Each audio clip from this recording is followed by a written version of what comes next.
Hello, I'm James Pierce. The paper is called In Tension with Progression.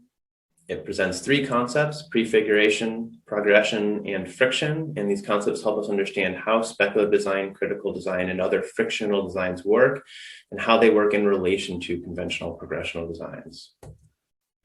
One big reason I wrote this paper is because the design landscape has been expanding and shifting beneath our feet. Modern design may have started with industrial production, but nowadays we speak of design as organizational learning, as research inquiry, as critical speculation, and so on. And so in response, we need new concepts to help navigate this changing design landscape. Another issue is that many, including work that I've done, have sought to draw a pretty sharp dividing line between a conventional field of design and some alternative.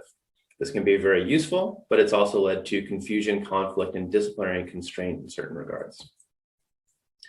Third issue is that we're still very much working out what research through design and speculative design do and how they do it in relation to other areas of design.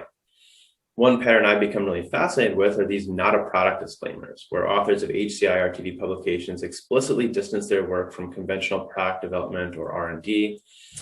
In the paper, I argue that a central contribution of alternative design research in HCI is its methodological innovation and experimentation with what I go on in the paper to describe as frictional techniques and transprogressional uses of design.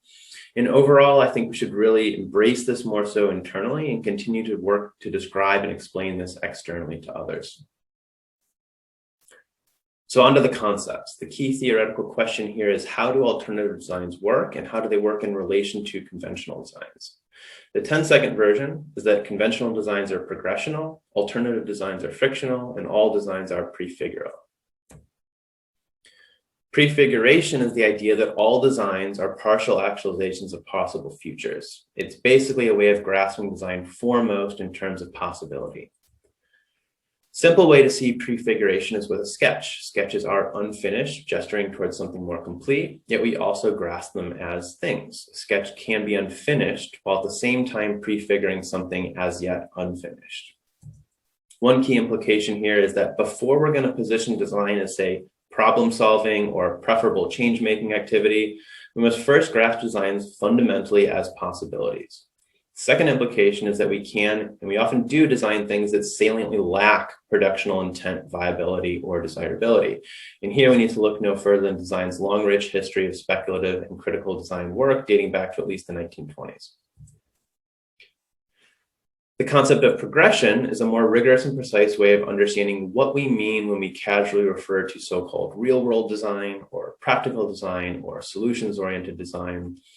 Progressional designs have a primary purpose, which is to convergently progress toward production, which I go on to define in basic terms through material construction, practical operation, and situational integration. You can think of progressional designs as arrows with emergent targets. An example is virtually any industrial produced product. We also see progression quite clearly within these diagrams of, quote, the design process. So finally, friction. Frictional designs are less straightforward and harder to pin down. Frictional designs partially align and partially break with progression. These designs prefigure possible productions, but at the same time, they also appear to deliberately resist the very production they prefigure. So they have this inherent ambiguity.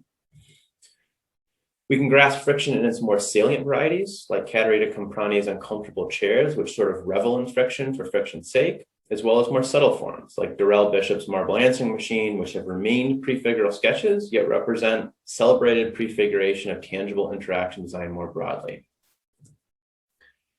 Now, there's this pattern where we either want to position speculative design and other frictional designs as either antagonistic toward progression or else as instrumentally in service to progressional aims. But in the paper, I try really hard to show that a lot of good things happen when we loosen up a bit and we think of speculative and frictional designs as being in tension with progression.